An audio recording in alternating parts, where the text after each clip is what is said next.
Hi there, welcome to Houston DIY. My name's Ben. In this video we're checking out the new Kindle Scribe.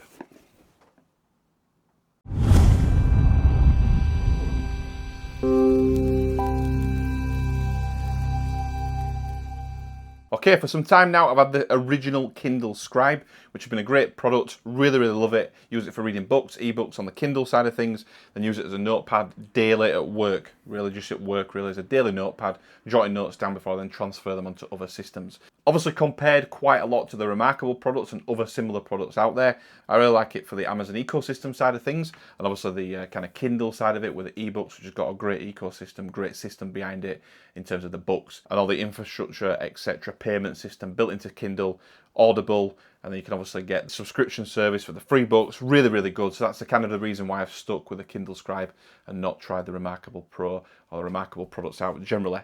So no problems with it so far. It's been a really good product. It's a little clunky, a little slow, but obviously it's an e-ink device, so there is that clunkiness about it. Now this one has caught my eye. I've seen it for a while now. It's obviously not brand new out right now. It's been out for some time. I've kept my eye on it. A few times it's been reduced on Amazon at some good rates, but I will put links below in the description to the one I've got. But we've gone for the metallic jade 64GB version. It's just the one that comes with the actual Kindle itself, the Kindle Scribe itself, and the premium pen. I've not gone for a case. I'm hoping it will fit into this other case that I've got, this nice grey kind of suede one, where you keep the pen inside of there and it's nice and safe inside of there. I did have another case before that, but I found it really clunky using it, made it quite thick. So we've gone for that, and I take it out and use it on its own currently as a device in my hands. So no problems with that. I just wanted to upgrade to the new one, and I wanted to cover a video on it just to kind of compare the two out of the box of this one, just to compare it with what my experience on this one basically. So in the video we'll do a quick unboxing of this, we'll show it off by side, we'll get things set up, we'll do a very quick comparison. So it's not going to be like a deep dive comparison, because I need to use this for a little bit of time just to see what it's like, check out the product, and then we can do a true comparison at some point in a future video. So let's get inside this box, we'll get some close-ups of the product, we'll get it booted up, and then we'll look at things side by side with a secondary camera here on the desk.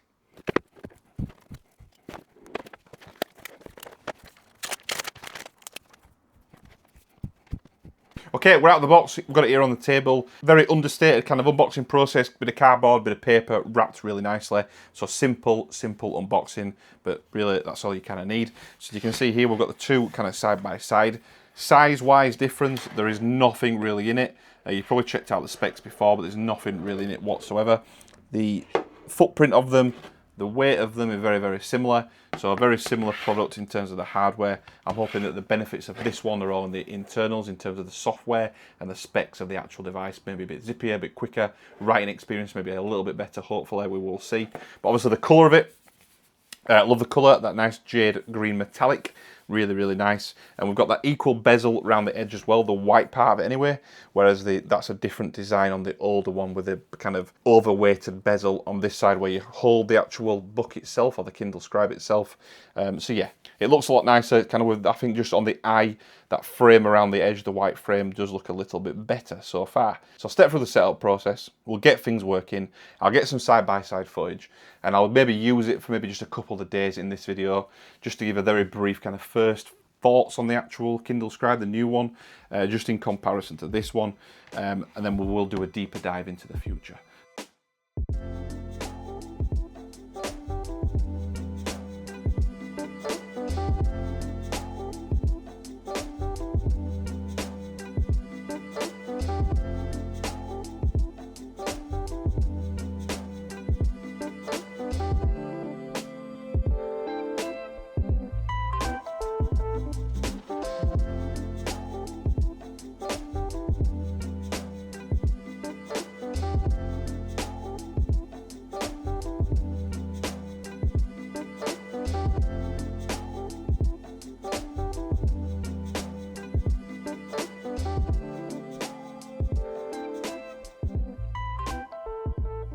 Okay, everything's set up now on the new one. I set it up through the actual Kindle application on my mobile phone. Super simple to do.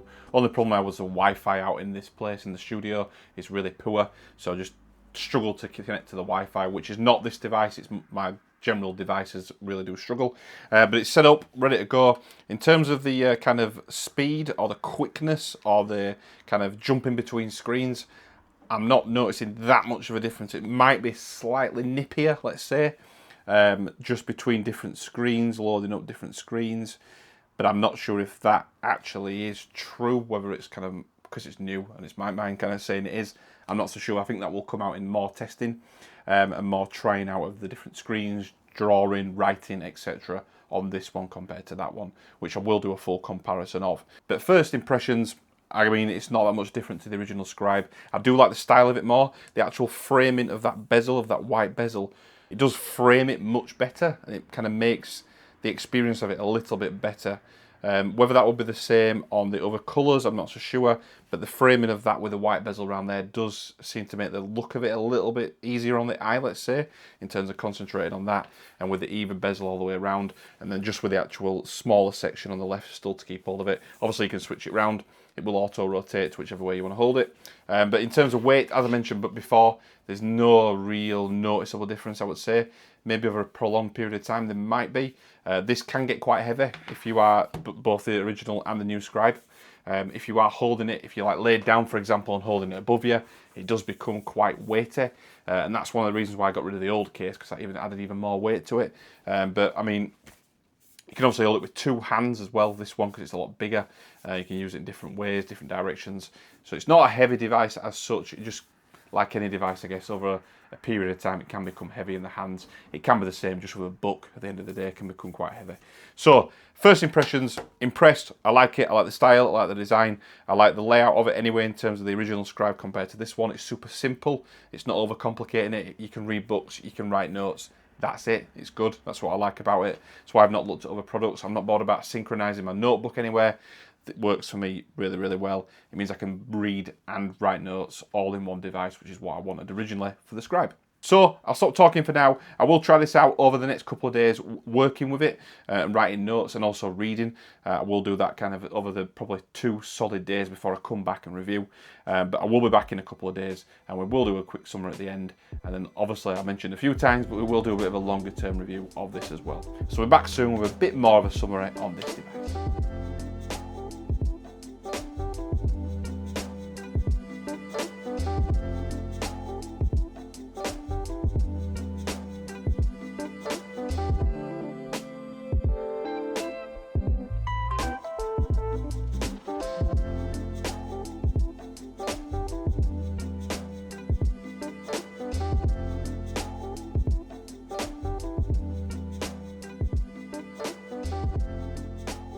Okay, all done now, testing this over a few days now, the Kindle Scribe 2024 version. So just to summarise my thoughts, some first initial few days of usage of the actual device. So first of all, what's different about the device compared to the original one? Now, to be totally honest with you, not very much whatsoever. So have a look at the specs inside the actual processor, etc. going on inside this are exactly the same as the original. So it does feel a little bit nippier, I would say. I'm not even sure if it is, to be honest with you. That might just be kind of me thinking it is because it's a newer device. So I don't think it's any quicker, any faster. One thing I did kind of thought might have been faster was using the lasso tool and copying and pasting text. Seemed a little bit faster. It's quite clunky that anyway in the notebooks, but that seemed a little bit faster on this one. But again, I'm not sure if it was. It just seemed a little bit faster compared to previous experience. In terms of the writing on there in the notebook, does seem better now. The pen is a different pen. I think the nib is different in terms of the hardware and the actual nib itself. And the rubber on the back, on the top of the pen is also different. It's got more of a rubberized feel. When you're actually rubbing it, it does actually feel more like a rubber. The original premium pen on the original Scribe, there's more of a hard plastic on the top. So that is one thing that's definitely noticeable. More noticeable is the actual more natural feel of rubbing things out. It does feel more like a rubber. And again, the kind of paper feel, the actual writing on paper, it does feel a little bit more realistic, let's say, in terms of the writing experience. But again, that I don't think it possibly might not be the screen. It might be a combination of the screen and the new pen. So yeah, there's not much difference. It's not noticeable. It's not like a massive jump of any kind between the original and this one. So clearly that just leaves us kind of with some design differences, and we've covered them at the beginning of the video. They were obvious. They've got the different colours now. So I've got the jade green, the metallic jade green colour, which I really do like compared to the original. And the main thing is the framing around the actual screen, so the white framing around there. Now for me, that is an improvement. It kind of does frame it much better. It maybe makes the experience a little bit more enjoyable, let's say, in terms of that framing. But it's not a game changer. It's not like a massive jump in progress or an advancement that would say you definitely need this one compared to the original. I don't think it's that kind of change. But for me personally, it is an improvement, a subtle improvement, but again, definitely not a major improvement. So ultimately, would I recommend getting this one instead of the original one? So the 2024 version instead of the original Amazon Scribe, or Kindle Scribe, sorry. And the answer is no, I don't think it is. I think if you're out there looking for a scribe, unless you want the updated pen, slightly updated hardware in terms of the screen coating, I think is a little bit different. And then obviously the colour choice, then I would stick with the original. Now, in terms of getting the most up-to-date and most recent hardware, obviously you would go for this one. There isn't much of a saving buying the old one compared to this one. So again, when you round things up and sum things up and kind of look at the pros and cons, it may actually make more sense to get the newer version because you are getting newer hardware, support-wise, etc. Software updates, I'm not saying they're not going to go to the old one, but I guess there's more chance they're definitely going to go to this one compared to the old one. So yeah, overall, there are pros for this. There are not really any cons for getting the original. So it really is down to personal preference in terms of if you want a different colour, if you want a different framing around the edge, and if you want the slightly improved hardware that comes with the 2024 Kindle Scribe. Okay, we're all done now with the Kindle Scribe 2024. Comparing this one to the previous one in the video, we've also done the unboxing of this. I've showed the device off, showed the hardware off. I've used it for a few days, 3 or 4 days I've used it for. Note-taking, reading a book, reading Lord of the Rings at the moment on this. And in summary, obviously giving my opinion on whether you should buy this one or the original. And I think it very much does come down to personal preference. There's not enough of a difference to really say one way or the other. It's going to be down to if you can get a better deal, for example, on Amazon. They may reduce this one down, or they may reduce the previous version down even further. That makes it like a no-brainer to get the older one, for example. But overall, I wouldn't really say one way or the other. It's down to personal preference. So hopefully you've enjoyed the video, or it's at least been informative. If you have, please give it a thumbs up, give it a like. If not for any reason, give it a thumbs down, give it a dislike. Let me know in the comment section why. Any questions about this, any more questions that I've not covered about the actual product that you want me to cover in a further video or in the comment section, please drop those questions and comments into the comment section and I will reply to everything in there. And if you want to follow the Houston DIY channel for more product reviews, tech reviews, DIY projects, and much more, hit that subscribe button and I'll see you on the next one.